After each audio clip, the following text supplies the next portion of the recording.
ешек қасқыр түлкі үшеуі айдалаға кетіп барып ауылдың қасына келіп тоқтап шөлдеп кеттік қой, түлкі сен қусың ғой, анау ауылды барып алдап сұлдап суап еш деп. Түлкі барыпты да бос келіпті. Не болды, халықты алдай алмадың ба? Менен өтіп кеткен алдайтын қулар бар екен, су бермеді. Қасқыр сенің айбарың бар ғой, барып қорқытып әкел. Қасқыр барыпты да ол да бос кетті. Не болды, қорқытамадың ба? Халықтың арасында менен өтіп кеткен жаулар бар екен, маған су бермеді. Ешек барыпты да екі пляк суға кіреді, өлең айдап. Түлкі алдай алмады, қасқыр қорқыта алмады, сен қалай әкелдің десе.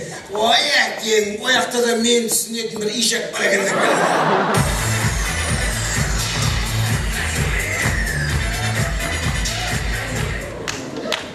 Елбасымыз тексеруге сөйтіп, елбасымыз Шымқалаға келгенде, анау балабақшаның ашылуына қатыстырайық деп шақырған үлкен кісілер.